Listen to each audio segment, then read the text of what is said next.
দাদা আপোনাৰ E20 এক্সপিৰিয়েঞ্চটো কেনেকুৱা?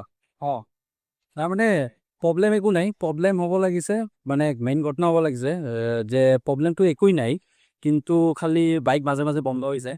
আৰু প্ৰব্লেম কৰিলে একোৱেই নাই, মাইলেজ বহুত ড্ৰপ হৈ আছে। আৰু ক'বলৈ গ'লে প্ৰব্লেম একোৱেই নাই, কিন্তু ইঞ্জিনৰ বহুত মানে ইছ্যু হৈ আছে। আপোনালোকে ভাবক প্ৰব্লেম কি আছে না নাই।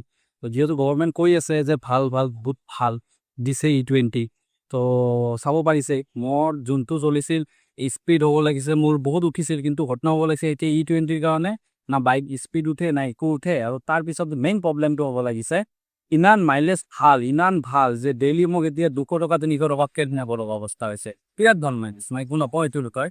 আৰু এনেকুৱা অৱস্থা এই ফিউল পাম্পৰ যে ফিউল পাম্প মই এবাৰ চাফাও কৰিলোঁ, তাৰ কোনো প্ৰব্লেম নাই আৰু ক'ব গ'লে। আৰু নীতিন গাডকাৰীয়ে যে এই নতুন পডকাষ্টটোত ক'লে যে আমি এইটোৰ কাৰণে আমাক যাব লাগিব ৱৰ্কশ্বপত যাই কিনে আমাক দেখাব লাগিব বা আমাৰ ছাৰ্ভিচ চেণ্টাৰত যাই দেখাব লাগিব, একে হয়তো নাজানে যে আমাৰ বাইকৰ কণ্ডিশ্যন, যে আমি নিজে বাইক চলাওঁ, মাইলেজ টেষ্ট আমি নিজেই কৰিব পাৰোঁ, তেল আমি কেনেকৈ সোমাওঁ আমি নিজে গম পাওঁ বস্তুটো। একেতো বস্তুটো জানিব লাগে।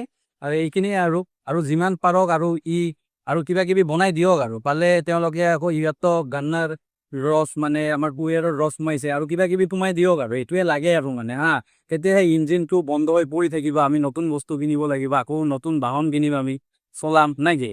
এইখিনিয়ে আৰু